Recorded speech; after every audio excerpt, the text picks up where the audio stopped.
Bismillahirrahmanirrahim. Assalamualaikum warahmatullahi wabarakatuh. Alhamdulillahirabbil alamin. Alhamdulillahilladzi wassalatu wassalam ala Rasulillah Muhammad ibni Abdillah wa ala alihi washabihi wasallam. Amma ba'd. Allahumma shalli ala Muhammad wa ala alihi washabbihi wasallam. Alhamdulillah, puji dan syukur kita panjatkan kepada Allah Subhanahu wa taala semata atas karunia, taufik serta hidayah, limpahan nikmat iman, nikmat Islam, nikmat kesehatan, nikmat untuk melaksanakan thalabul ilmi, nikmat untuk melaksanakan kehidupan aktivitas kita sehari-hari, dan juga nikmat-nikmat yang lainnya.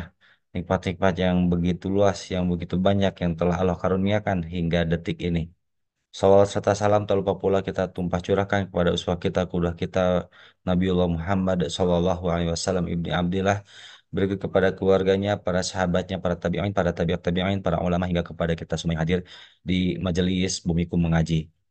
Alhamdulillah, jamaah sekalian yang semoga dimuliakan Allah Subhanahu wa taala. Semoga Allah Subhanahu wa taala menjaga kita semua dalam ukhuwah, dalam ketaatan, dalam bingkai Al-Qur'an dan sunnah Nabi Sallallahu Alaihi Wasallam di hari Senin, hari ke-7 bulan Safar 1446 Hijriah atau bertepatan dengan tanggal 12 Agustus 2024. Kita semuanya hadir untuk bertakarub kepadanya, salah satunya dengan menghadiri majelis zikir, yakni majelis ilmu di hari Senin malam di kajian kitab Al-Lu'lu' Al-Maknun fi Siratin Nabi Al-Ma'mun. Alhamdulillah jemaah sekalian yang semoga dimuliakan Allah Subhanahu wa taala, di tahun keempat ini kita masih memasuki jilid kedua di kitab tersebut, yang mana pada malam hari ini kita akan menyimak kajian tentang Ghazwah Mu'tah di hari bagian ketiga. Insya Allah kajian sirah Nabi Shallallahu Alaihi Wasallam ini akan dipandu oleh Ustazuna Ali Hasan Bawazir Hafizullah Ta'ala. Dan jemaah sekalian yang semoga dimuliakan Allah Subhanahu wa taala, mewakili mewakili teman-teman ataupun juga pengurus Bumiku Mengaji menghaturkan banyak terima kasih atas atensi kehadiran pada malam hari ini yang konsisten untuk mengikuti kajian sirah Nabi Shallallahu Alaihi Wasallam, dan kami sangat berbahagia sekali, sangat senang sekali dapat bertemu kembali pada malam hari ini. Dan jemaah sekalian yang semoga dimuliakan Allah Subhanahu wa taala, kami ingin menginformasikan untuk kajian pada malam hari ini seyogianya dimulai pada pukul 20.00 waktu Indonesia Barat. Dan kami masih menunggu kabar dari Ustazuna Ali Hasan Bawazir Hafizahullah taala. Untuk itu kami mohon kesabaran jemaah sekalian yang sudah hadir untuk menunggu kehadiran Ustazuna Ali Hasan Bawazir Hafizahullah taala. Demikian untuk informasi yang dapat kami sampaikan. Insya Allah akan kami pantau perkembangan ataupun juga update Sazon Ali Hasan Bawazir untuk mengisi pada kajian malam hari ini. Mohon menunggu, sambil untuk menunggu kehadiran Ustazon Ali Hasan Bawazir, kami persilahkan kepada jemaah sekalian, bagi yang ingin melanjutkan tilawahnya, kami persilahkan, ataupun juga amalan yang lainnya, murojaah materi ataupun juga yang lainnya, kami persilakan. Tafadhol, barakallahu fikum.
Alhamdulillah Ustazona Al Hasan Bawajah Fidallah Ta'ala sudah hadir dan baru saja tiba. Alhamdulillah Barakallahu fikum.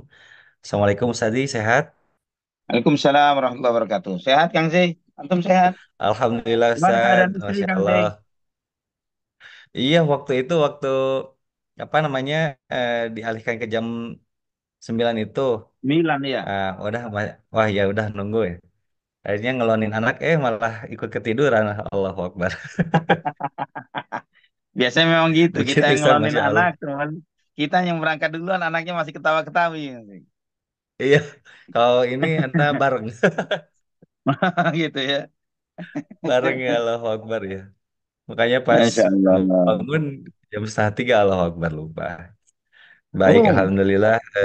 Ala kulli hal, kita sudah dipertemukan kembali yang sempat vakum ataupun juga diliburkan pekan lalu. Alhamdulillah kita akan lanjut kembali di materi sirah Nabi Sallallahu Alaihi Wasallam, Allahumma yakni sholli wa sallam. tentang Ghazwah Mu'tah bagian ketiga.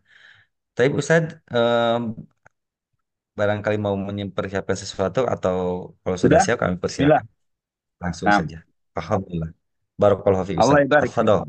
fikum. Nah, Bismillahirrahmanirrahim. Assalamualaikum warahmatullahi wabarakatuh. إن الحمد لله نحمده ونستعينه ونستغفره ونعوذ بالله من شرور أنفسنا وسيئات أعمالنا من يهده الله فلا مضل له ومن يضلل فلا هادي له أشهد أن لا إله إلا الله وحده لا شريك له وأشهد أن محمدا عبده ورسوله لا نبي بعده اللهم صل وسلم وبارك على عبدك ونبيك محمد وعلى آله وصحبه ومن اهتدى بهديه إلى يوم القيامة قال الله جل وعلا يا أيها الذين آمنوا اتقوا الله حق تقاته ولا تموتن إلا وأنتم مسلمون أما بعد Ikhwah fillah rahimani wa rahimakumullah. Alhamdulillah segala puja dan puji hanya untuk Allah Subhanahu wa taala Rabbul Alamin Ar-Rahmanur Rahim yang begitu besar, begitu luas karunia dan rahmatnya bagi kita semuanya. Alhamdulillah Allah Subhanahu wa taala yang maha hakim, yang maha bijaksana, yang menempatkan kita sebagai generasi penerus dari salaf yang saleh, sebagai khalaf dari salaf yang saleh, para sahabat radhiyallahu anhum ajma'in. Alhamdulillah Allah Subhanahu wa taala menjadikan kita sebagai hamba-hambanya yang mencintai para salafun saleh dan berusaha untuk berharap untuk menjadi seperti mereka, walaupun itu adalah sesuatu yang sangat berat dan bisa dikatakan mustahil. Tapi kita masih beroptimis. Kita masih optimis dengan sabda Nabi Shallallahu Alaihi Wasallam yang juga hadis itu begitu membuat optimis para sahabat yang lainnya. Yaitu ketika Nabi Shallallahu Alaihi Wasallam ditanya sekali waktu oleh sebagian sahabatnya, ya Rasulullah, mata sa'ah? Ya Rasulullah, kapan kiamat? Kemudian Nabi Shallallahu Alaihi Wasallam bersabda, "Mada a'datta laha?" Apa yang kamu persiapkan untuk menyambut hari kiamat? Maka sahabat itu mengatakan, tidak ada ya Rasulullah, tidak banyak. Hanya mencintai Allah dan Rasulnya. Maka kemudian Nabi Shallallahu Alaihi Wasallam bersabda, Anta ma'aman ahbabta. Engkau akan dikumpulkan bersama orang-orang yang kau cintai. Subhanallah ikhwafillah. Inilah modal kita. Sampai kata Anas bin Malik radhiyallahu an, tidak ada kebahagiaan umat Islam setelah diberi hidayah Islam melebihi kebahagiaan mereka dengan hadis ini. Yaitu Nabi Shallallahu Alaihi Wasallam menghibur kita bahwa kita insya Allah ya Rabbi ya Karim ya Arhamar Rahimin, kita akan dikumpulkan bersama orang-orang yang kita cintai. Kemudian Anas bin Malik mengatakan, ya Allah, aku cinta Abu Bakar, cinta Umar, cinta Uthman, cinta Ali. Walaupun aku menyadari bahwa aku tidak seperti mereka.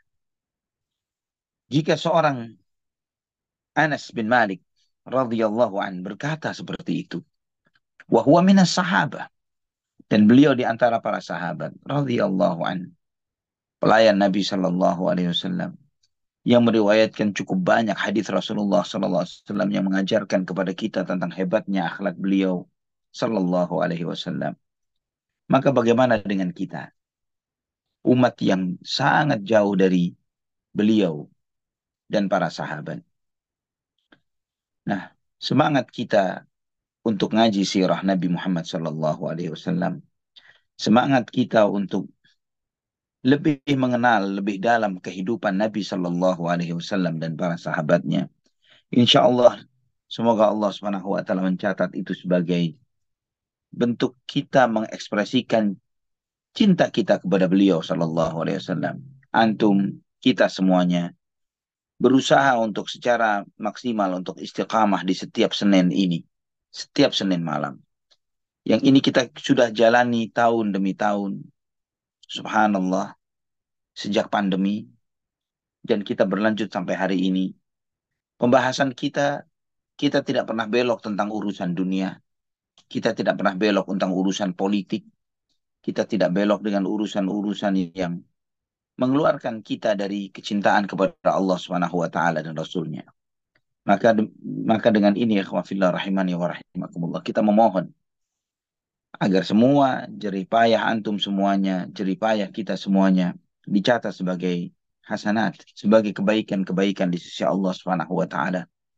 Dan kita berharap memohon kepada Allah Subhanahu wa taala dengan itu semuanya agar kita dijaga keistiqomahannya, dijaga keistiqomahan hati kita oleh Allah Subhanahu wa taala, dijauhkan dari fitnah syubhat, fitnah syahwat selama kita hidup, supaya kita tidak terjebak dengan jaring-jaring itu, tidak terjebak dengan jebakan-jebakan yang memalingkan seseorang dari jalan Allah Subhanahu wa taala dan Rasulnya. Jangan sampai perlu kebaikan ini, awal-awal kebaikan ini, naudzubillah, naudzubillah, naudzubillah, jangan sampai berakhir dengan su'ul khatimah.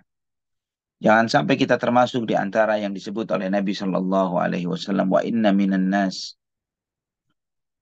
nasun fima yaran nas annahu ya'malu bi amali ahli jannah hatta la yakuna bainahu wa bainaha illa dhira' fa'amila bi amali ahli nar fadakhala an-nar.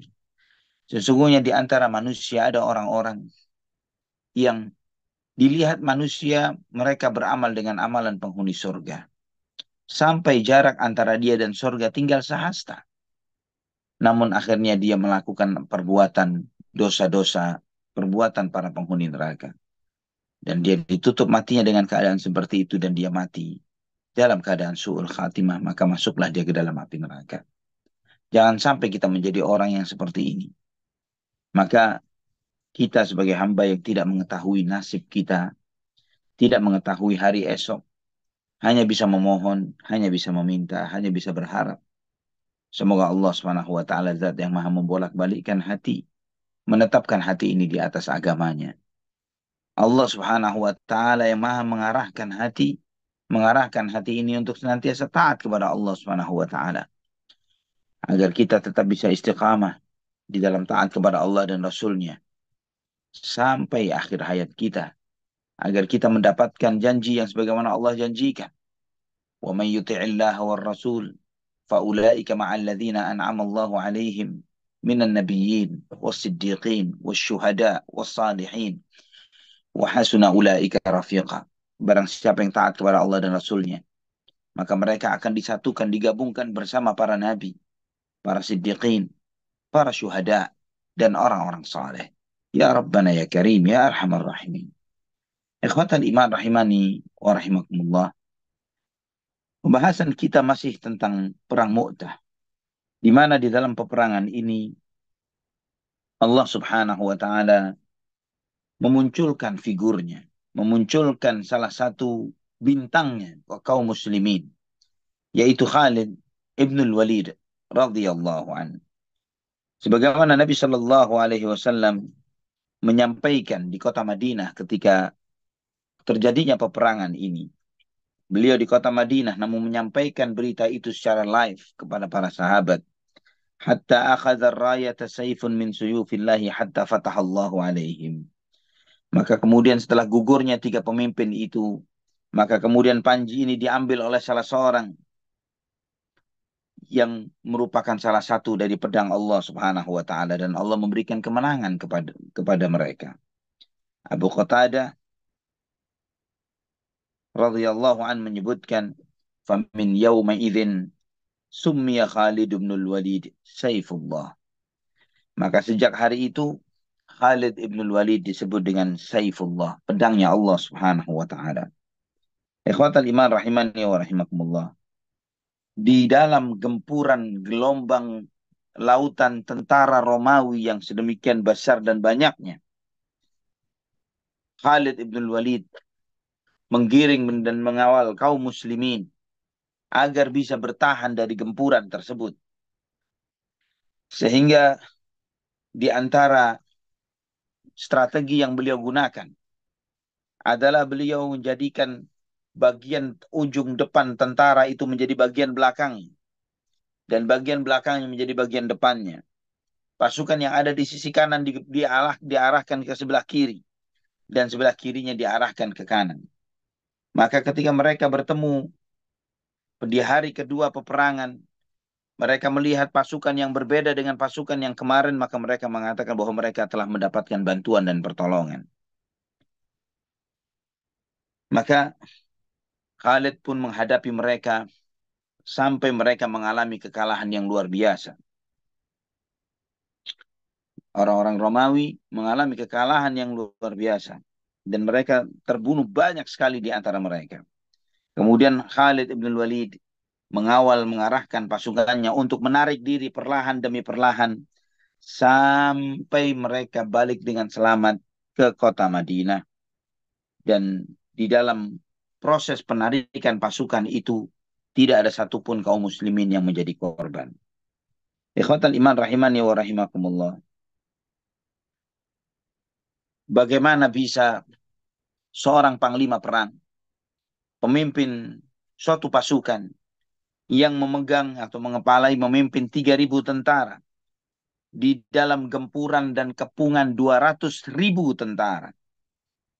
Kemudian dengan itu dia bisa menyelamatkan pasukannya sehingga tidak menjadi korban kejahatan, kebengisan, kesadisan musuh-musuhnya. Dan ini adalah di antara keajaiban yang luar biasa yang Allah Subhanahu wa taala tunjukkan melalui Khalid ibn Walid radhiyallahu anhu. Allah Subhanahu wa taala menunjukkan kepada kita bagaimana beliau bisa menyelamatkan 3.000 pasukan ini dari gelombang musuh yang sedahsyat itu tanpa istilahnya kalau misalnya melewati gelombang ini tanpa basah. Mereka bisa selamat dari bakaran luapan api yang luar biasa dari 200.000 tentara Romawi ini tanpa terbakar. Ini di antara bagaimana Allah Subhanahu wa taala menunjukkan kepada kita salah satu kecerdasan dan kelebihan Khalid ibn Walid radhiyallahu an di dalam medan perang. Ikhwatal iman rahimani wa rahimakumullah. Terkait dengan kemenangan yang dialami oleh kaum muslimin di dalam peperangan ini. Apa maksud kemenangan tersebut? Apakah kemenangan itu berarti hancurnya pasukan kaum musyrikin di tangan umat Islam? Atau kemenangan itu berarti berhasilnya ditariknya pasukan Khalid ibn Walid radhiyallahu an, ya arti kaum muslimin secara keseluruhan dalam keadaan selamat? Ibnu Katsir rahimahullah menjelaskan bahwa kata beliau yumkinul jam'u bi anna Khalidan lamma hazal muslimina wa bata ثم أصبح وقد غير هيئة العسكر كما تقدم وتوهم العدو أنهم قد جاء لهم مدد حمل عليهم خالد حينئذ فولوا فلم يتبعهم ورأى الرجوع بالمسلمين هي الهزيمة الكبرى. Kata beliau, kata Ibnu Katsir, dan bisa dikumpulkan pendapat-pendapat ini dia menyampaikan bahwa ketika Khalid diberi tampuk kepemimpinan dan bermalam di malam itu, dan ketika esok harinya beliau telah merubah susunan dan tatanan para pasukan, maka itu membuat prasangka para musuh mengira bahwa telah ada bantuan bagi kaum muslimin. Maka di saat itulah Khalid mulai menarik pasukannya secara perlahan dan mereka melihat bahwa kembalinya umat Islam dengan keadaan selamat sebagai sebuah kemenangan. Namun ikhwatal iman, kita akan membahas nanti ya bagaimana dari sudut pandang para pakar-pakar peperangan di dalam melihat bagaimana strategi Khalid Ibnul Walid radhiyallahu anhu di peperangan ini. Dan Allah Subhanahu wa taala menunjukkan kepada Nabi kita Muhammad sallallahu alaihi wasallam di kota Madinah semua tragedi yang terjadi di Mu'tah. Bagaimana beliau juga menyampaikan gugurnya satu demi satu pemimpin dari tentara umat Islam, ya 3 orang ini. Sebagaimana dalam Musnad Imam Ahmad, Ibnu Hibban di dalam sahihnya dengan sanad yang sahih dari Abu Qatadah radhiyallahu an, beliau menyampaikan, kemudian Nabi sallallahu alaihi wasallam menaiki mimbar dan beliau memerintahkan untuk diseru as-salatu jami'ah, as-salatu jami'ah. Ketika manusia sudah berkumpul, Nabi sallallahu alaihi wasallam menyampaikan, ala ukhbirukum an jaishikum hadzal ghazi. Mau ketahuilah, aku akan memberitahukan kepada kalian tentang tentara kalian yang sedang berperang ini. Nabi menyebutnya hadzal ghazi, artinya beliaulah sendiri yang menamai ini dengan Ghazwatul Mu'tah. Ghazwatul Mu'tah. Ikhwan fillah rahimani wa rahimakumullah. Kemudian Nabi sallallahu alaihi wasallam bersabda, innahumun intalaqu hatta laqawul adu. Mereka pun maju sampai mereka berjumpa dengan musuh. Fa usiba Zaidun syahidan fastaghfirulah. Zaid bin Harithah mati terbunuh, maka mintalah ampun kepada Allah Subhanahu wa taala untuknya. Maka para sahabat pun mengucapkan Allahumma ighfir lahu warhamhu, ya Allah ampuni dan rahmati Zaid bin Harithah. ثم أخذ اللواء جعفر بن أبي طالب فشد على القوم حتى قتل شهيدا. Setelah itu panji ini dipegang oleh Ja'far bin Abi Talib, dan beliau dengan segala keberaniannya menceburkan dirinya kepada musuh dan kemudian sampai dia mati terbunuh sebagai orang syahid. Asyhadu lahu bisyahadah fastaghfirulah. Aku bersaksi bahwa dia adalah orang yang mati syahid, maka mintakanlah ampun untuk dia. Maka kaum muslimin pun mengucapkan ampun untuk Ja'far bin Abu Talib. Thumma akhadha liwa'a Abdullah ibn Rawaha. Kemudian panji itu diambil oleh Abdullah ibn Rawaha. Fa'athbata qadamai hatta usiba syahidan. Dia teguh di atas kedua kakinya sampai dia mati sebagai orang yang syahid. Fastaghfirulah. Mintakanlah ampun kepada Allah Subhanahu wa taala untuknya. Thumma akhadha liwa'a Khalid ibn Walid. Kemudian panji itu diambil oleh Khalid ibn Walid radhiyallahu an. Walam yakun minal umara. Huwa ammara nafsah. Dan dia bukanlah di antara pemimpin kaum muslimin pada saat itu. Namun dia yang mengangkat dirinya sebagai pemimpin untuk menyelamatkan tentara yang ada. Kemudian Nabi Shallallahu Alaihi Wasallam mengangkat kedua tangannya ke langit. Beliau berdoa, Allahumma huwa sayfun min suyufika fansurhu. Ya Allah, dia adalah salah satu pedang dari pedang-pedangmu, ya Allah. Tolonglah dia. Dalam riwayat lain Rasulullah Shallallahu Alaihi Wasallam bersabda, "Thumma akhadha ar-rayata min ba'dihi sayfun min suyufillahi azza wa jalla Khalid ibn al-Walid fa fatahallahu alaihi." Kemudian pedang itu diambil oleh salah satu dari pedang Allah Subhanahu wa taala, yaitu Khalid ibn al-Walid, dan Allah memberikan kemenangan melalui dia. Kemudian Nabi sallallahu alaihi wasallam menyampaikan, "Wa laqad rufi'u ilayya fil jannah fima yara naim." Sesungguhnya aku ditunjukkan tiga orang ini, tiga pemimpin yang mati syahid. Zaid bin Harithah, Ja'far bin Abu Talib, dan Abdullah bin Rawaha. Ditunjukkan kepadaku mereka di surga, sebagaimana orang yang bermimpi yang melihat. Fara'aitu, kata Nabi sallallahu alaihi wasallam, ala sururin min zahab. Mereka semuanya di atas di atas sofa-sofa, ya, tempat bersandar yang terbuat dari emas semuanya, terukir dari emas semuanya. Fara'aitu fi sariri Abdullah bin Rawaha azwiraran an sariri sahibaihi. Aku melihat tempat atau sofa duduknya Abdullah bin Rawaha lebih sedikit miring daripada dua temannya. Maka ditanyakan, kenapa demikian? Kenapa posisi duduknya agak miring Abdullah bin Rawaha dibandingkan dengan kedua temannya? Maka disebutkan, maka Nabi Shallallahu Alaihi Wasallam bersabda, "Madaya wa taraddada Abdullahi ba'da taraddudi thumma madha." Kedua sahabatnya telah memiliki keteguhan hati sejak awal dan dia menceburkan dirinya dan mati syahid dengan penuh keteguhan. Adapun Abdullah bin Rawaha ada sedikit kebimbangan dan kemudian dia memantapkan dirinya. Ya, dia memiliki sedikit kebimbangan di awal, kemudian dia memantapkan dirinya.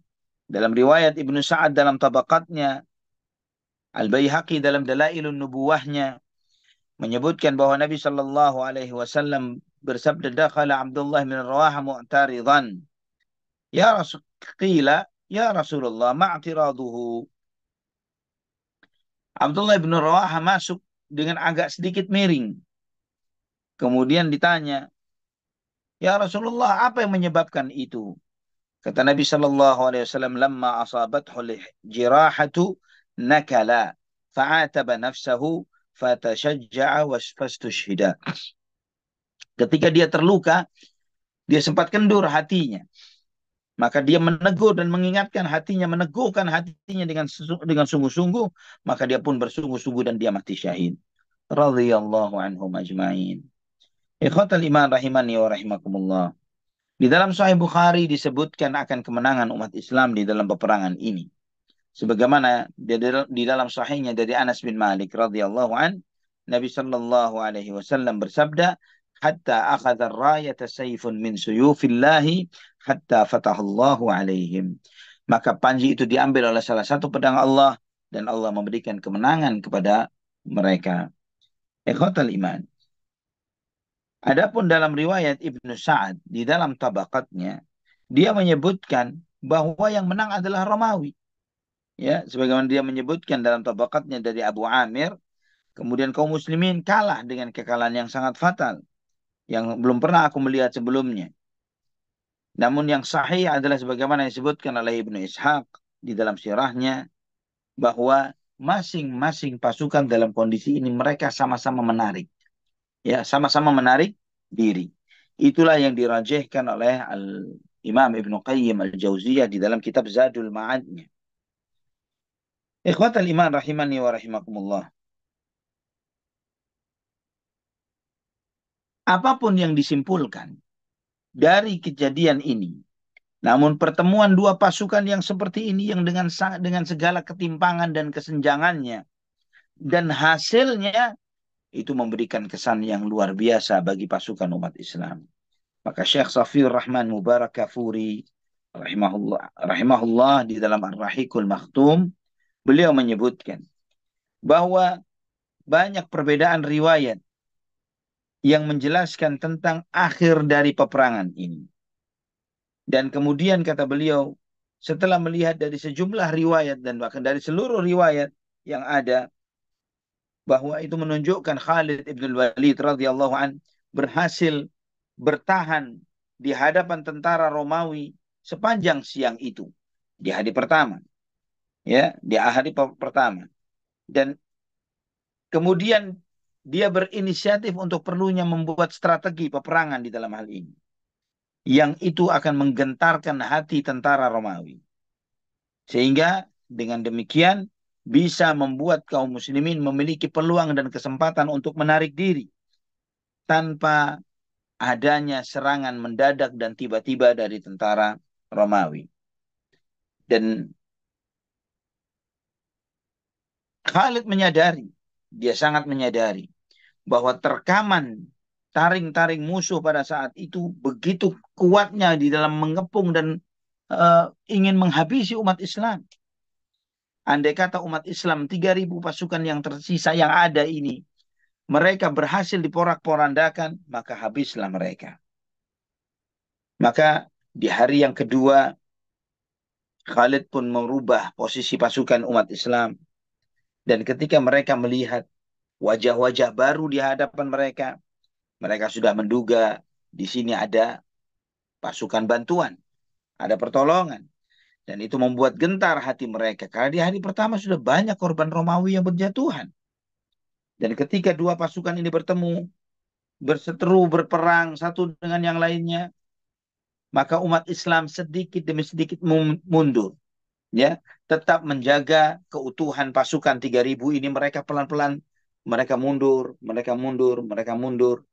Dan tentara Romawi melihat gerakan mundurnya tentara kaum muslimin ini perlahan demi perlahan yang seperti itu dengan struktur yang tetap terjaga, mereka mengira bahwa mereka akan ditarik ke sebuah jebakan. Maka mereka pun tidak ikut meringsek untuk mendekat kepada tentaranya umat Islam.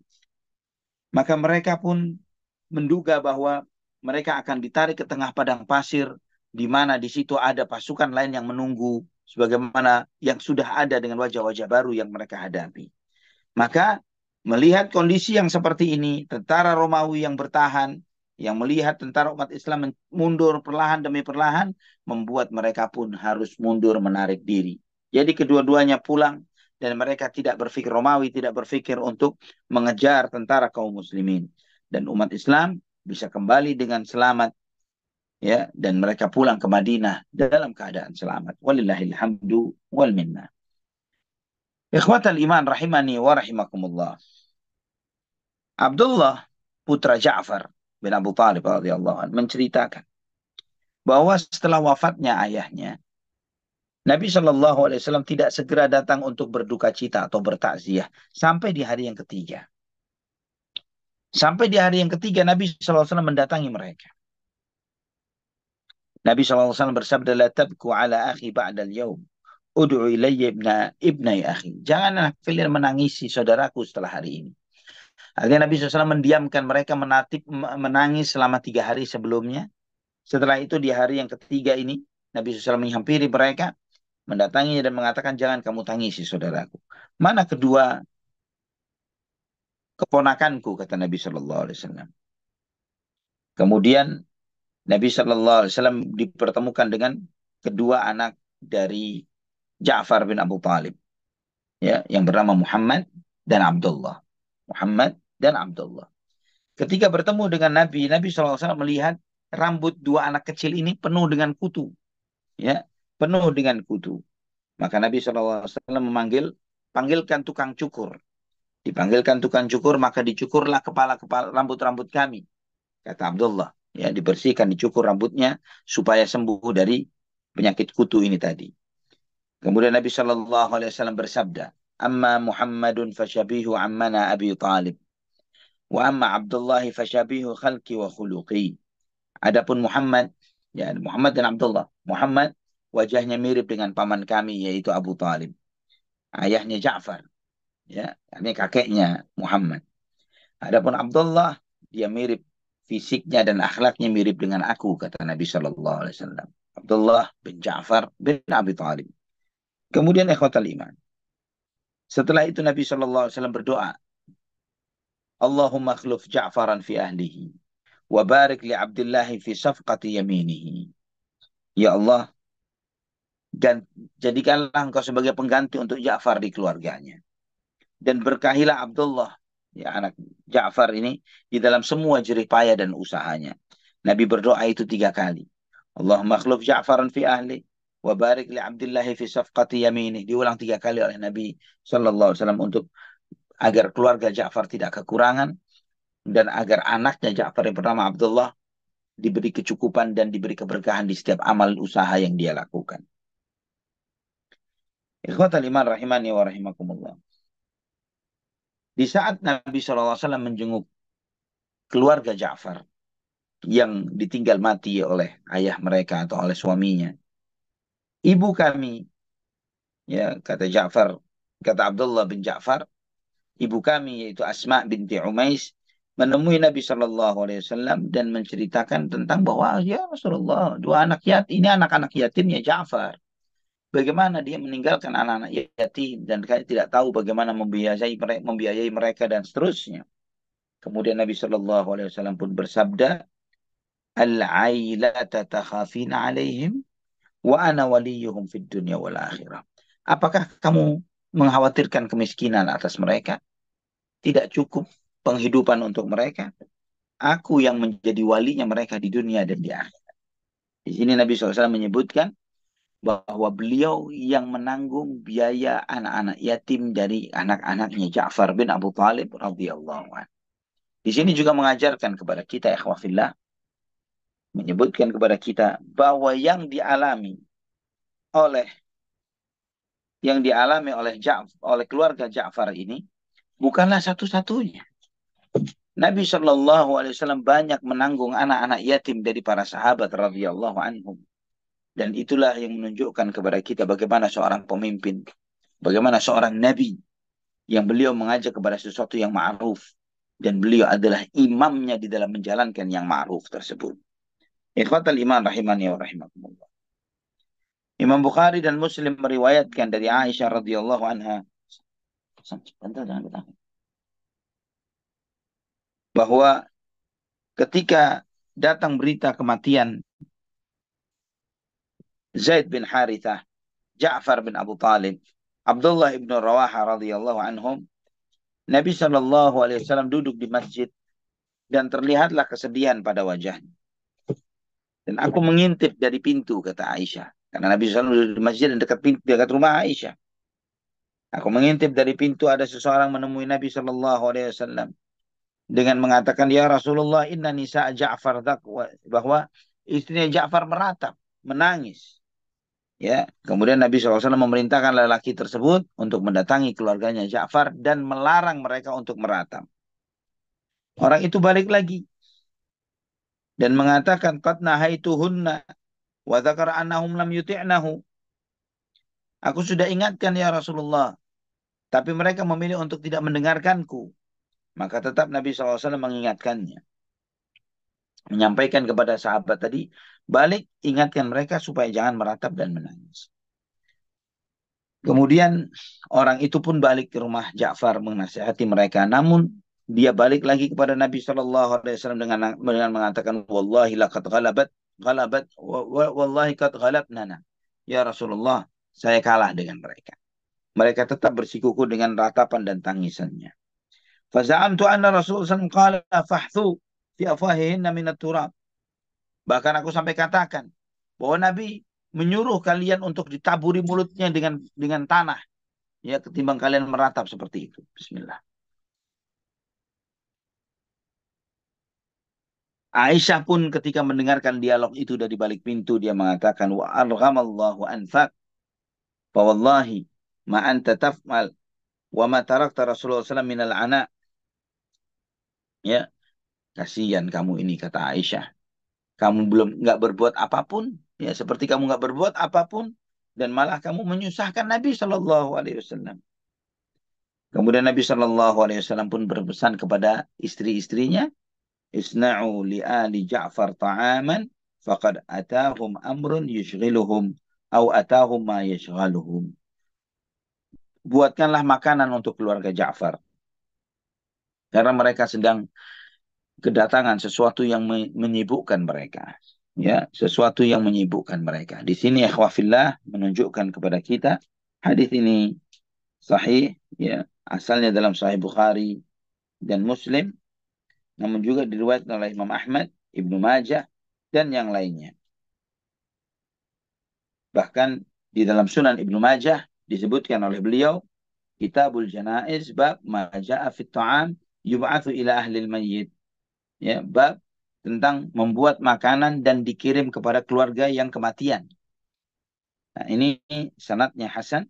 Ini menunjukkan kepada kita, ikhwafillah rahimani wa rahimakumullah, bahwa tradisi yang membuat keluarga yang kematian membuat makanan, memasak, dan kemudian orang-orang datang bukan membawa makanan, tapi untuk ingin makan di sana. Ini adalah tradisi yang menyusahkan keluarga yang mayit. Dan berapa banyak keluhan-keluhan, terutama di beberapa daerah-daerah yang sangat kental dengan tradisi-tradisi ini, yang membuat menyusahkan keluarga yang kematian.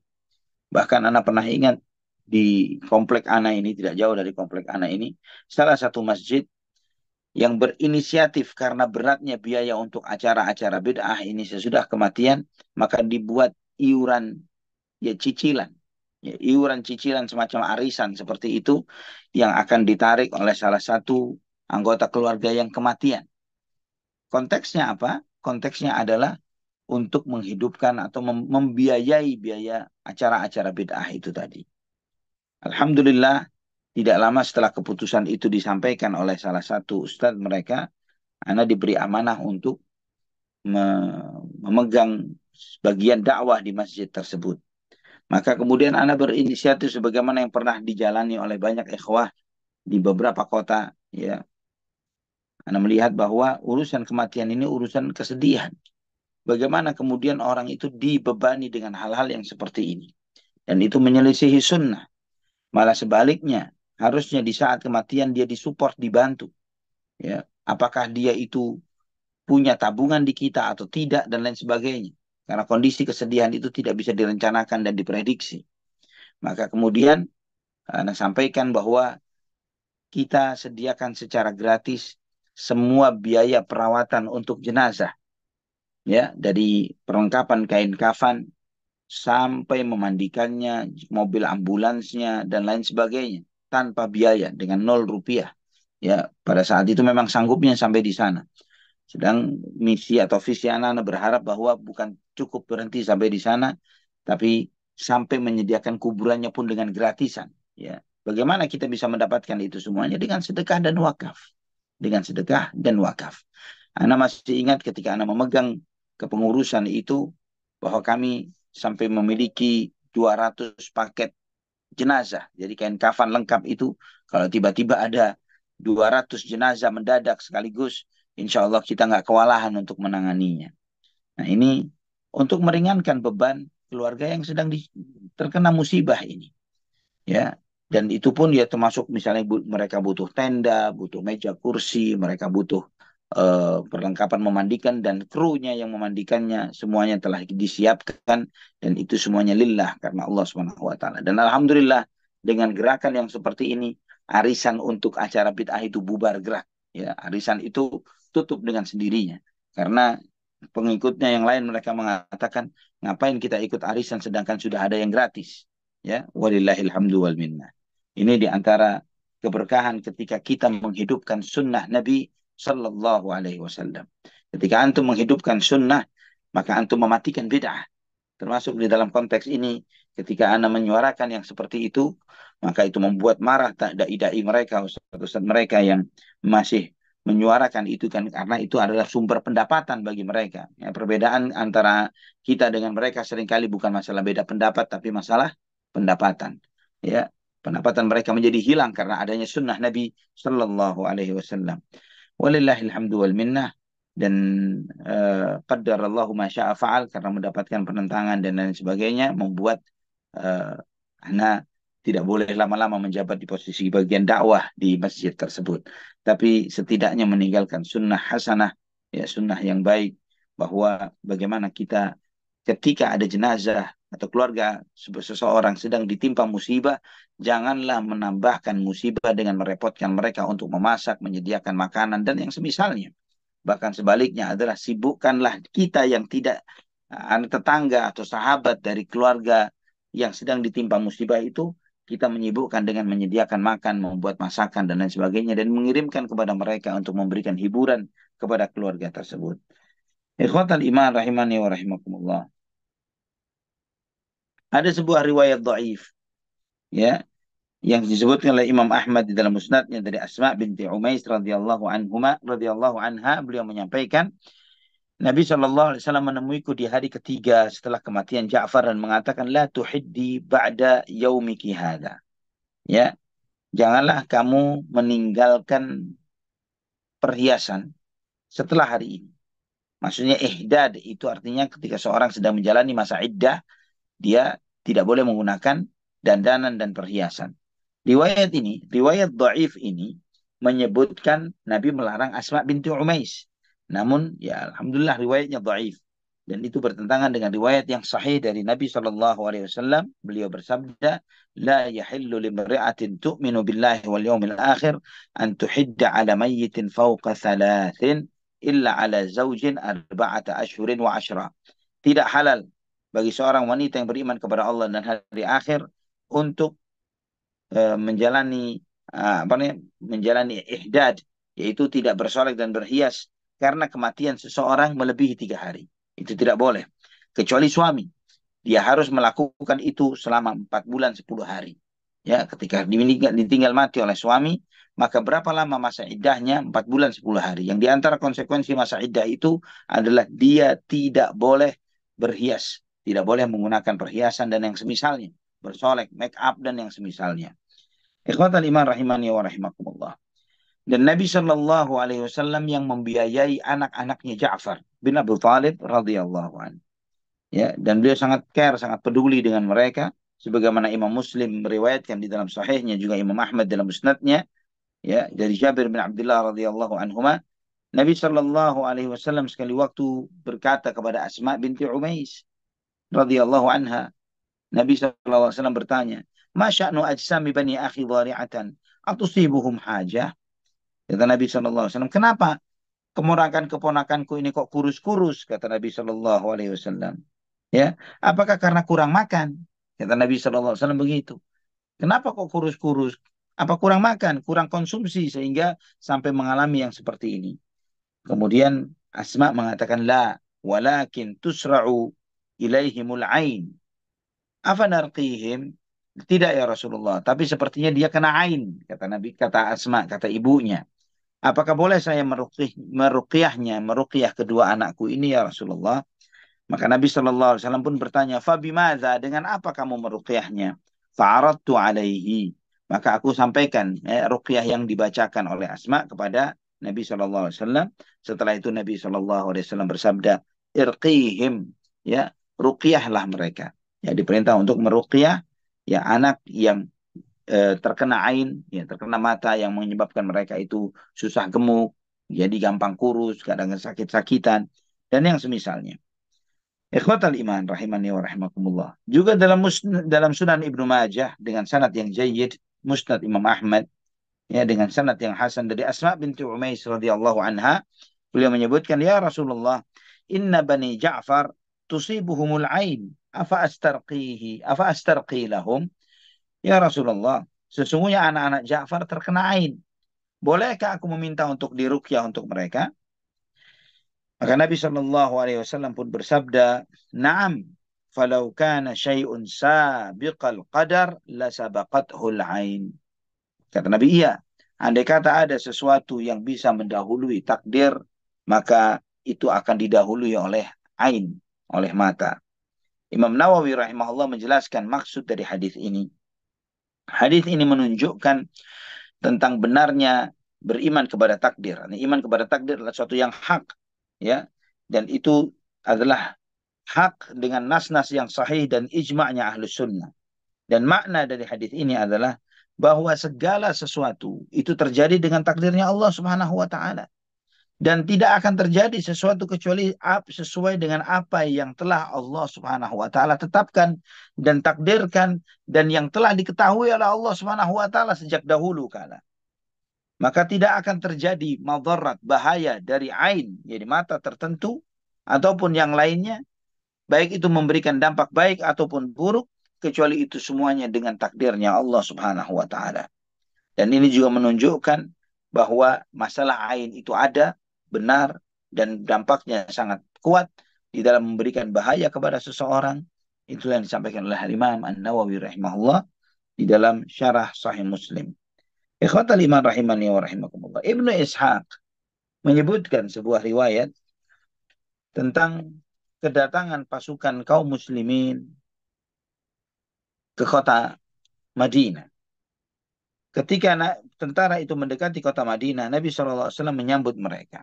Demikian pula kaum muslimin. Dan anak-anak pun, mereka pun berseru dan berteriak.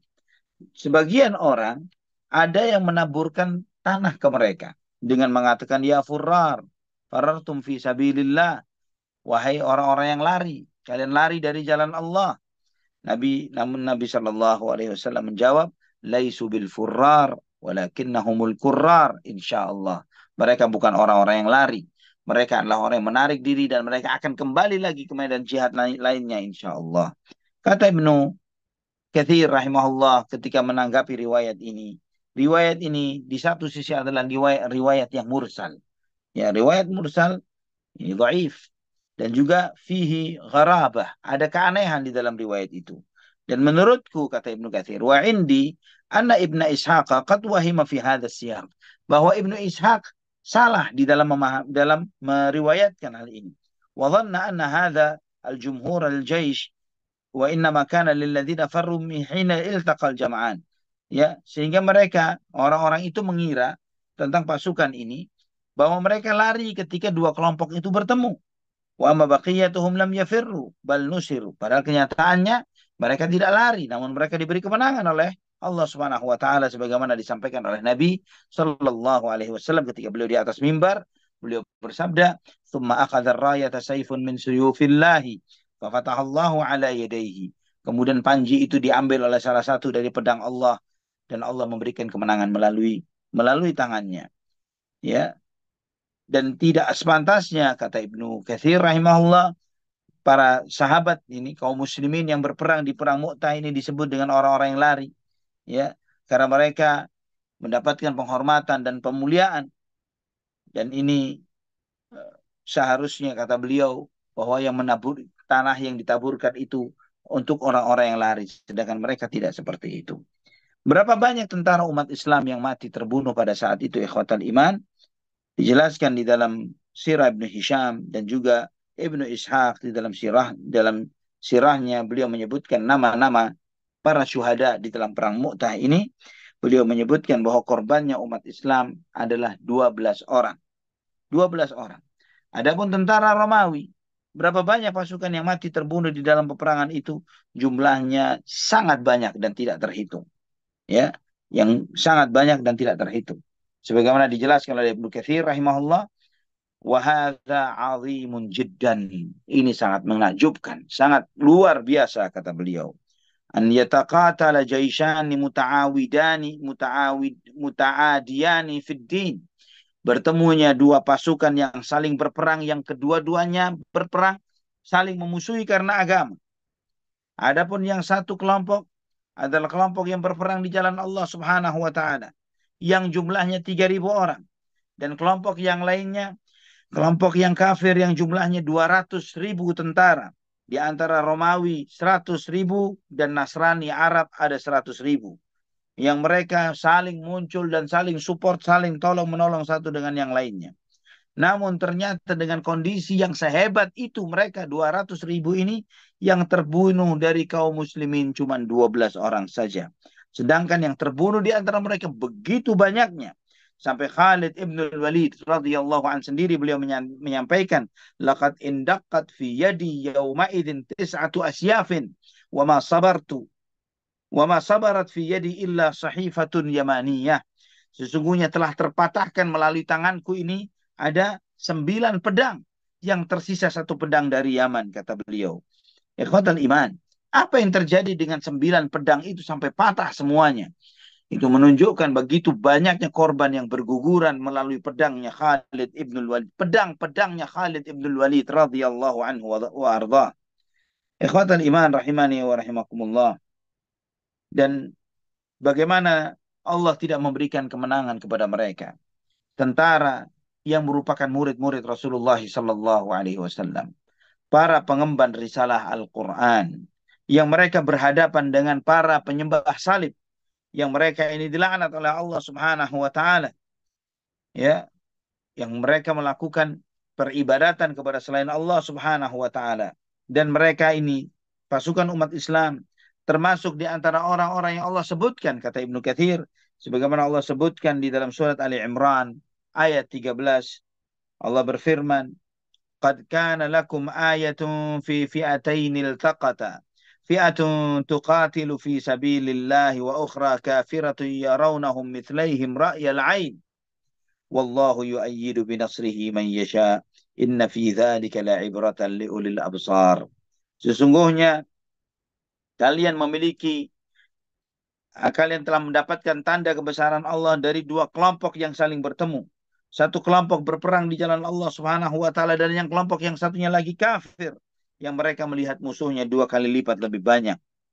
Allah Subhanahu wa taala menolong dengan pertolongannya siapa yang Allah kehendaki, sesungguhnya di dalam hal tersebut merupakan ibrah dan pelajaran bagi orang-orang yang memiliki hati nurani. Ikhwatal iman rahimani wa rahimakumullah. Di sini setelah menjelaskan tentang hadis pengangkatan kepemimpinan yang diangkat oleh Nabi Shallallahu Alaihi Wasallam ketika yang pertama adalah Zaid bin Haritha, kemudian jika terjadi sesuatu maka Ja'far, jika terjadi sesuatu maka Abdullah bin Rawaha. Di sini menunjukkan bolehnya mengangkat calon-calon pemimpin bersama pemimpin yang ada, ya, dengan syarat-syaratnya, ya. Jadi artinya dengan urutan, nanti pemimpinnya fulan, kalau terjadi sesuatu maka gantinya fulan, terjadi sesuatu maka gantinya fulan. Itu dibolehkan di dalam syariat, dalilnya adalah hal ini. Juga di dalam riwayat ini menunjukkan bolehnya mengangkat diri di dalam peperangan itu ketika memang dibutuhkan, memang diharuskan seseorang yang memiliki kapasitas dan kelayakan untuk mengangkat dirinya sebagai pemimpin untuk menyelamatkan kaum tentara yang ada.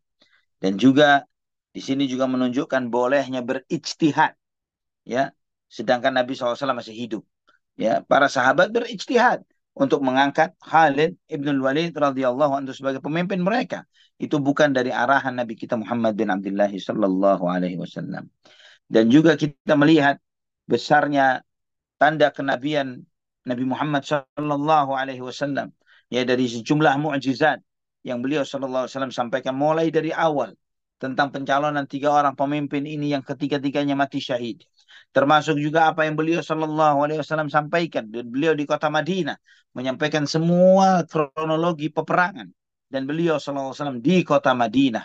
Jika bukan seorang nabi tidak akan mungkin bisa melakukan itu dan menyampaikan hal itu.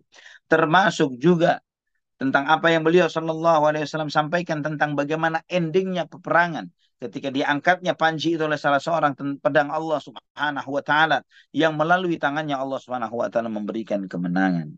Dan juga ikhwatal iman rahimani wa rahimakumullah, di dalam riwayat ini, di dalam peristiwa perang Mu'tah ini menunjukkan keutamaan nyata dari sahabat Khalid ibn Walid radhiyallahu an, dan juga para sahabat yang bersama beliau radhiyallahu anhum ajma'in.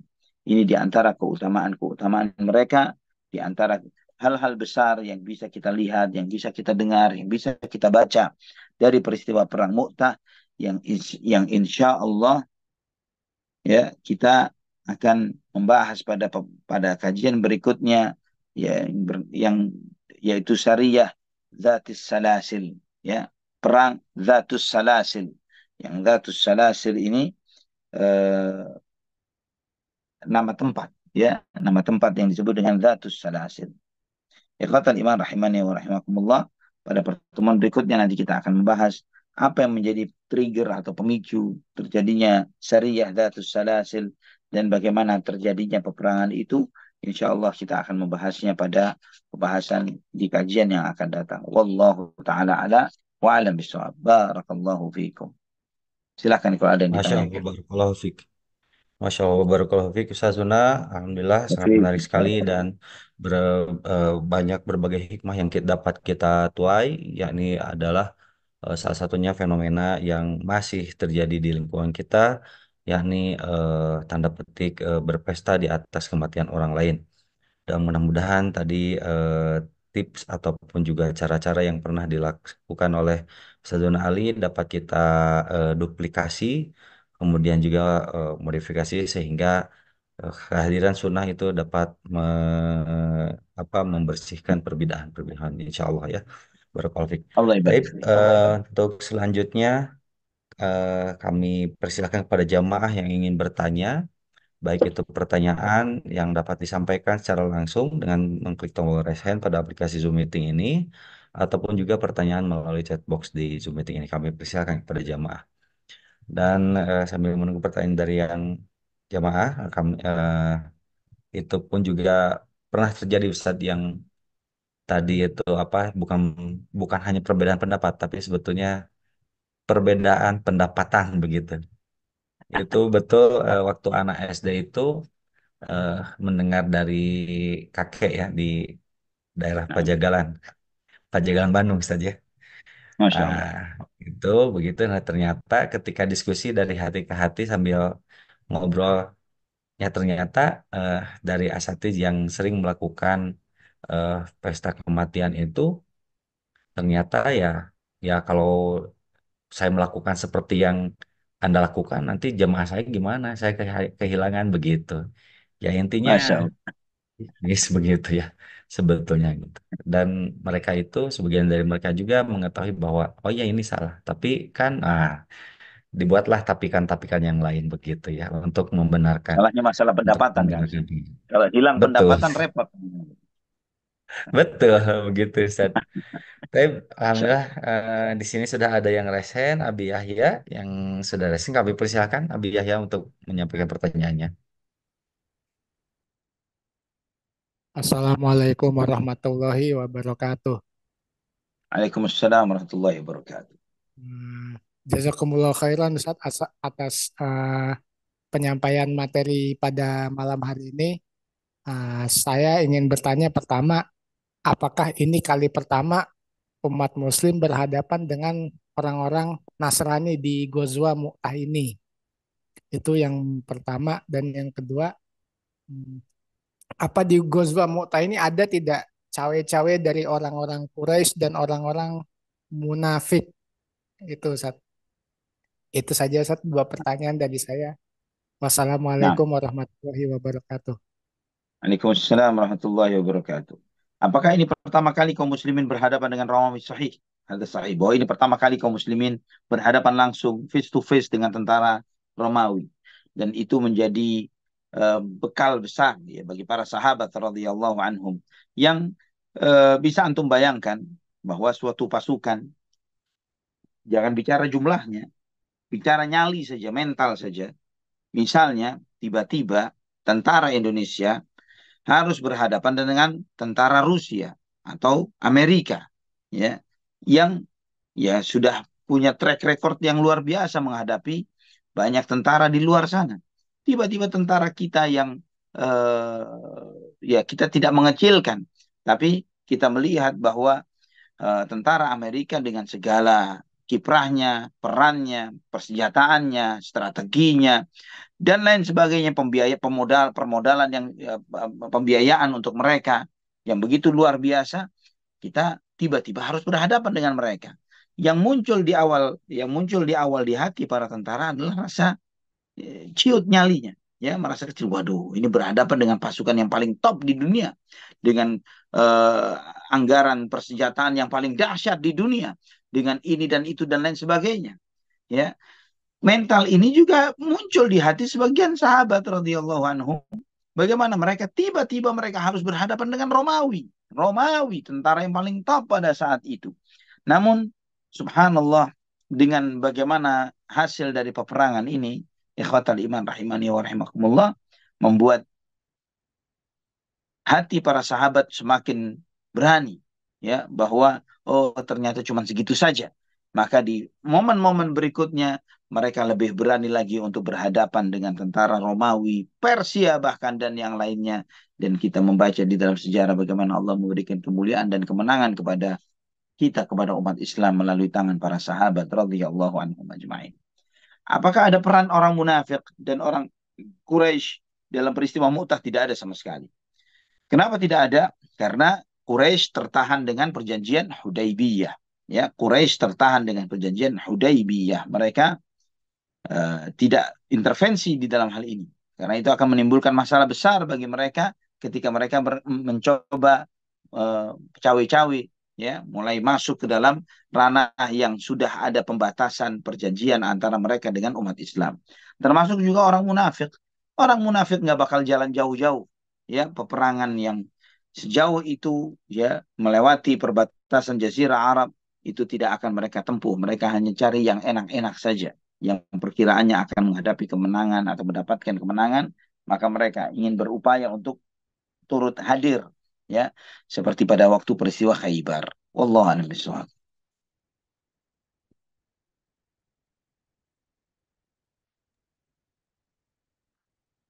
Silakan Akhi Abi Yahya, eh, barangkali ada pertanyaan yang lain.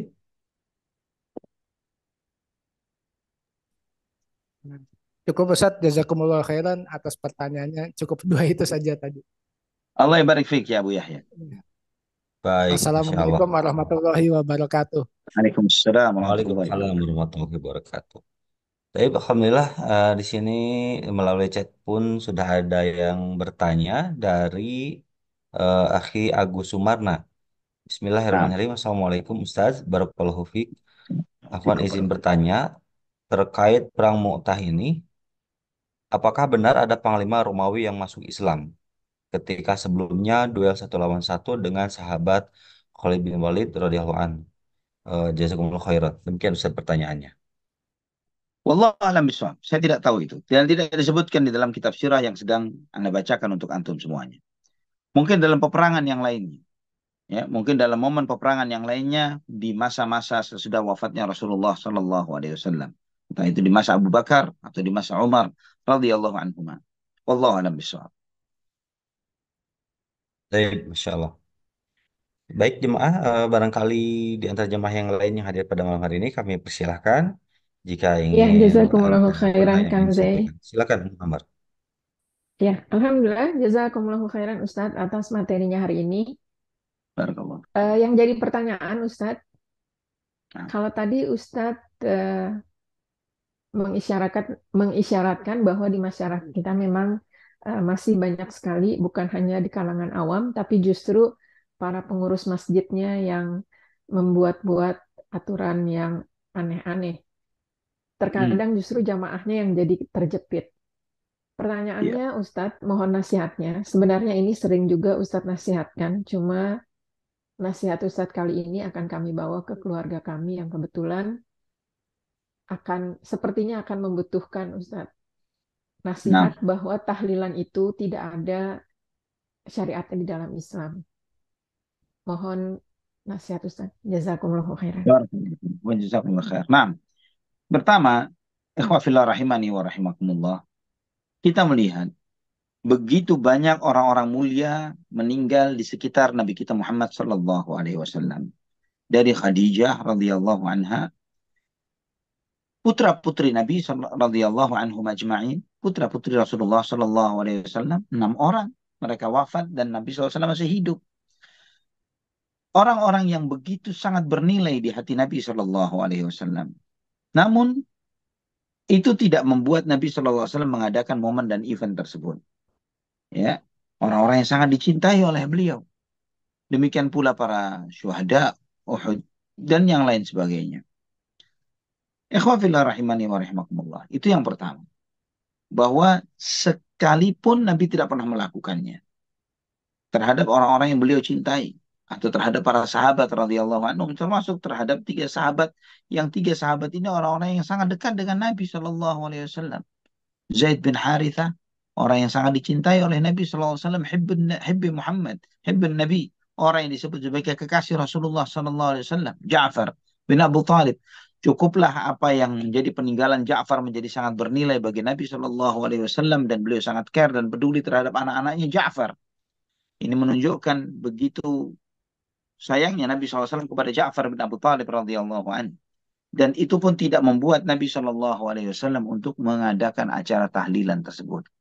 Kemudian yang kedua, ketika kita membaca di dalam kitab-kitab fiqih para ulama, subhanallah, fiqih mazhab Syafi'i termasuk fiqih yang paling tegas di dalam mengingatkan akan hal ini.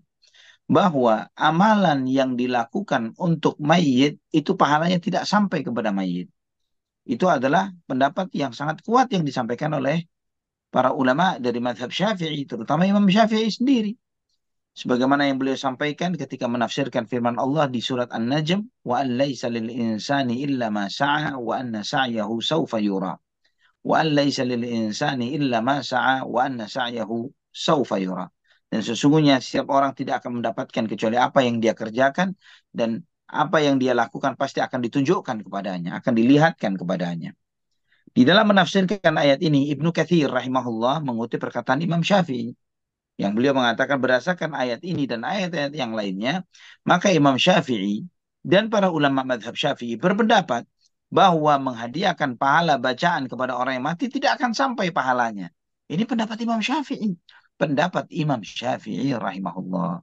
Ya, dan itu yang dikutip oleh Al-Hafidz Ibnu Katsir rahimahullah di dalam kitab tafsirnya. Silahkan kalau Ummu Ammar punya tafsir Ibnu Katsir bisa merujuk kepada tafsir tersebut di dalam surat An-Najm. Dan kemudian juga yang ketiga, maka kita melihat perkataan para fuqaha Syafi'iyah, para fuqaha mazhab Syafi'i, seperti di dalam kitab I'anatul Talibin, Syarah Fathul Mu'in. I'anatul Talibin, Syarah Fathul Mu'in.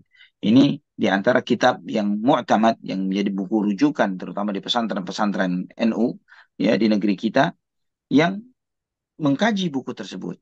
Di dalam kitab I'anatul Talibin, Syarah Fathul Mu'in, di sana disebutkan bahwa acara memperingati kematian hari pertama, kedua, ketiga, ketujuh, ke-40, ke-100, ke-1000 dan seterusnya, ini adalah bid'ah munkarah, bid'ah yang munkar, ya, bid'ah yang munkar dan haram, ya, hukumnya haram, dan bahkan sampai disebutkan bahwa setiap pemimpin atau ulil amr yang mengingkari acara ini diberi pahala oleh Allah Subhanahu wa taala.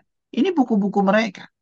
Maka dalam momen-momen dialog dulu sekali Ana sering berdialog dengan mereka, mereka menantang untuk membicarakan tentang perbuatan bid'ah tertentu mereka perbuat. Ana sampaikan kepada mereka, Ana tidak akan menyampaikan kepada antum hujah-hujah Ana dari buku-buku Ana, ya. Seringkali mereka keluarkan buku-buku antum, ya. Kita akan jawab, ya. Istilahnya ada buku antum, buku Ana, gitu ya. Padahal ya kitabnya umat Islam kullu sawa, selama di atas koridor yang sama ala manhajil kitabi wa sunnah, ya, di atas manhaj Al-Quran dan sunnah Nabi SAW. Mau dari latar belakang Syafi'i, Hambali, Hanafi, Maliki, semuanya atas manhaj ahlu sunnah wal jamaah. Selama sesuai dengan Quran dan sunnah, maka kita jalankan itu. Yang tidak sesuai dengan Quran dan sunnah, siapapun yang mengucapkannya, maka kita akan tinggalkan.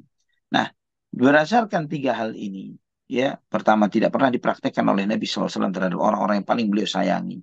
Kemudian yang kedua, bahwa Imam Syafi'i pun berpendapat seperti itu. Kemudian yang ketiga, ulama mazhab Syafi'i seperti itu. Kemudian atas dasar apa kita masih ngeyel dan bersikuku untuk mengadakannya? Ya, atas dasar apa? Tradisi, budaya, bukan agama.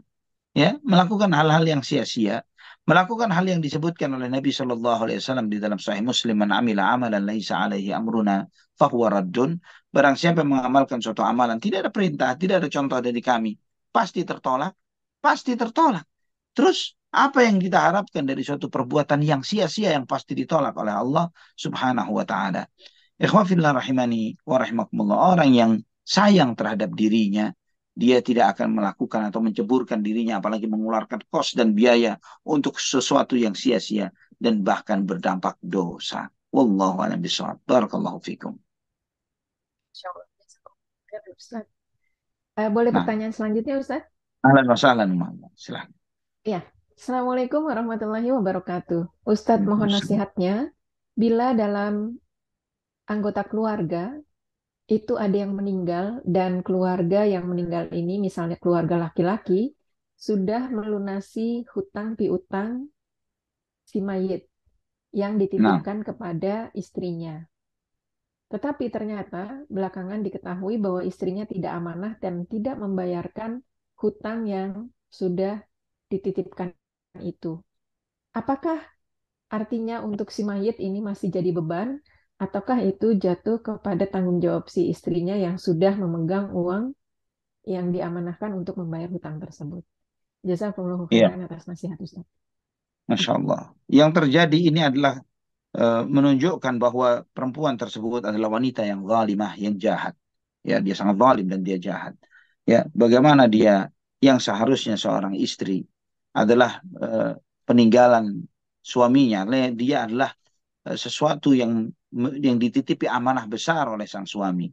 Bagaimana seharusnya dia menjadi orang yang mengingat suaminya dengan kebaikan, mendoakan suaminya dengan kebaikan, dan berharap kebaikan. Artinya seorang suami atau seorang laki-laki yang meninggal dunia dan dia meninggalkan istri dan anak-anaknya, dia berharap istri itu akan memegang amanah sang suami. Dia berharap bahwa istri itu akan membesarkan anak-anaknya di dalam taat kepada Allah Subhanahu wa taala, agar dijadikan istri dan anak-anak itu sebagai qurrata ayun, ya, penyejuk pandangan sang suami. Namun ternyata dia malah memilih untuk menjadi seorang pengkhianat dan penjahat di dalam hal ini. Ya, dia berbuat khianat terhadap suaminya yang seharusnya kalau misalnya di dalam aturan syariat bahwa seseorang yang meninggal dunia dan meninggalkan warisan, maka tidak halal warisan itu dibagi kecuali setelah dibayarkan hutang-hutangnya. Dalam konteks ini, dia bisa menikmati warisan sang suami, plus hutang-hutang itu dibayar oleh orang lain. Dan dalam konteks ini dia berbuat zalim, Allahul musta'an wala haula wala quwwata illa billah. Dan bagaimana nasib sang suami yang hutangnya telah dibayarkan namun secara pengkhianatan dilakukan oleh istri menyebabkan hutang itu masih tergantung dan belum terbayar, maka itu menjadi beban hutang sang istri. Ya, ketika ada bukti serah terima misalnya secara serah terima finansial bahwa istri itu menerima nominal untuk pembayaran hutang-hutang tersebut, maka bukti serah terima nominal inilah yang dijadikan sebagai hujjah untuk menagih ya oleh pihak-pihak yang memang memiliki piutang itu untuk menagih kepada sang istri dan bukan lagi membebankan kepada suami atau yang lelaki yang sudah meninggal dunia tersebut. Wallahu a'lam bishawab. Ya Ustadz, Masya Allah. Jazakumullahu khairan Ustadz atas nasihatnya. Boleh satu lagi Ustadz? Ahlan wa sahlan. Iya. Assalamualaikum warahmatullahi wabarakatuh.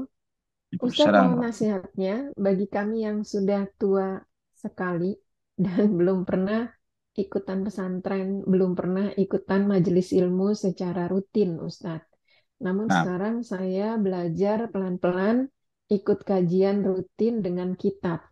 Tapi saya tidak bisa menulis Ustadz, hanya bisa mendengarkan. Apakah itu boleh dicukupkan bagi kami yang tua dan sudah terbatas? Atau sebenarnya kita harus lebih bersemangat dan belajar lagi ikutan baca buku dan mencatat?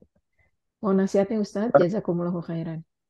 barakallahu fiik, barakallahu fiik. Semoga semangat anti yang tetap memiliki semangat walaupun merasa bahwa sudah tidak muda lagi, tidak lagi memiliki kemampuan, namun dengan upaya tetap berusaha untuk ikut hadir di majelis ilmu, mengambil faedah dan mendapatkan faedah ya istifadah dari majelis-majelis ilmu ini dicatat sebagai kebaikan di sisi Allah Subhanahu wa taala dan diberikan taufik dan hidayah oleh Allah Subhanahu wa taala.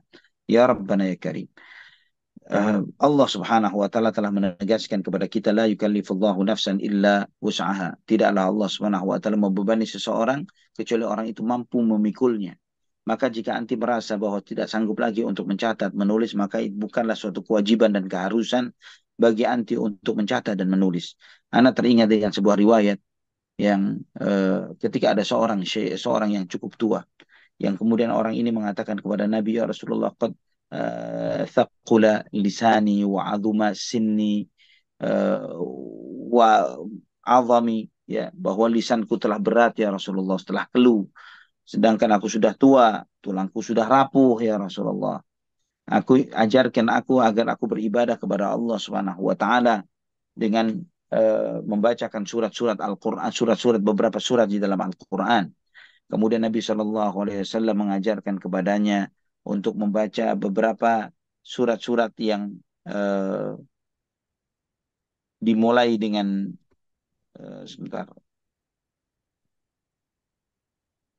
dimulai dengan alif lam mim, ya, dimulai dengan alif lam mim dan yang semisalnya. Kemudian sahabat itu mengatakan, ya Rasulullah, masih cukup panjang bagi anak. Maka bacalah surat-surat yang dimulai dengan sabbaha atau yusabbihu, kata Nabi SAW. Mulai dengan surat-surat yang membaca dengan sabbaha dan yusabbihu. Yang ini kemudian sahabat ini pun mengatakan, ya Rasulullah, itu pun juga cukup berat bagiku. Aku sudah cukup tua. Ingatanku tidak seperti dulu. Dan seterusnya dan seterusnya.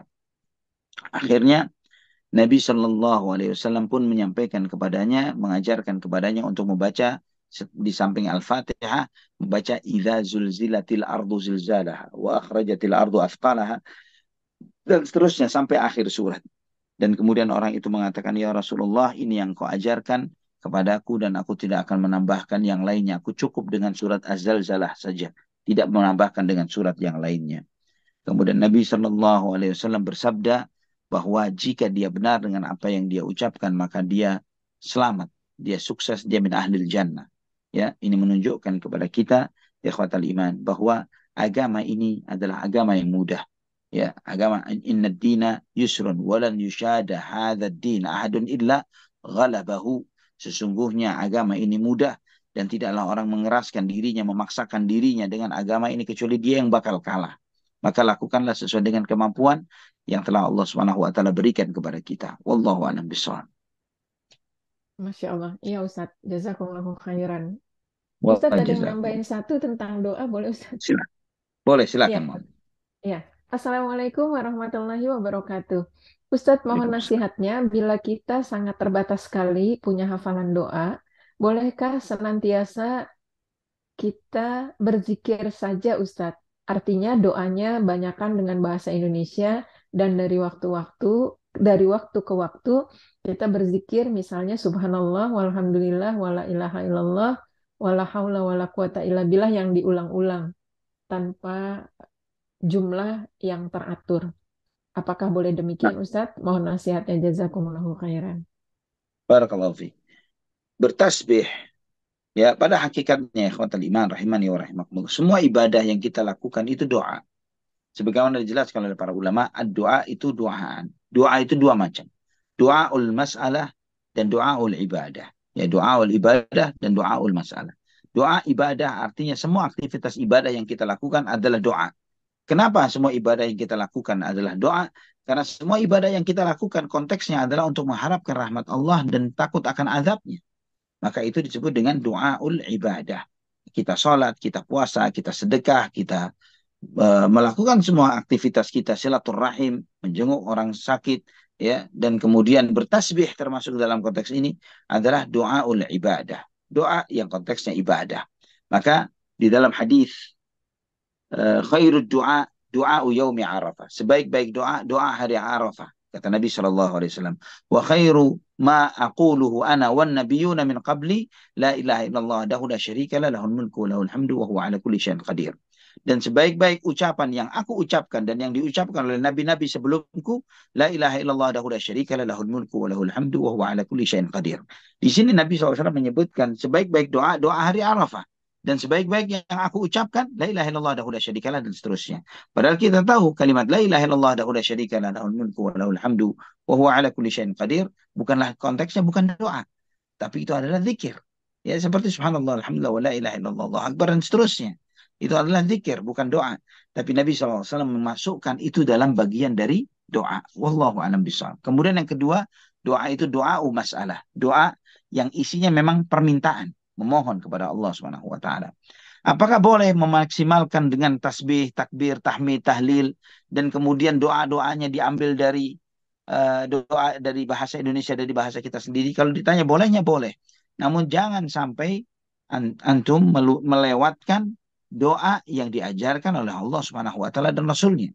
Doa yang paling jitu, yang paling luar biasa, yang doa itu sangat komprehensif. Doa ini memberikan keberkahan besar bagi seseorang ketika sekali saja doa itu dikabulkan oleh Allah dan jangan sampai kita terlewatkan dan luput dalam setiap di dalam sholat kita. Kemudian kita tidak membaca doa ini di dalam sujud kita, di tasyahud sebelum salam, yaitu Rabbana atina fid dunya hasanah wa fil akhirati hasanah wa qina adzabannar. Ya Allah, berikanlah kepada kami kebaikan di dunia dan kebaikan di akhirat dan jauhkan kami dari azab api neraka. Ini insya Allah penanya akan pasti sudah hafal dengan doa ini. Rabbana atina fid dunya hasanah wa fil akhirati hasanah wa qina adzabannar. Maka perbanyak doa itu.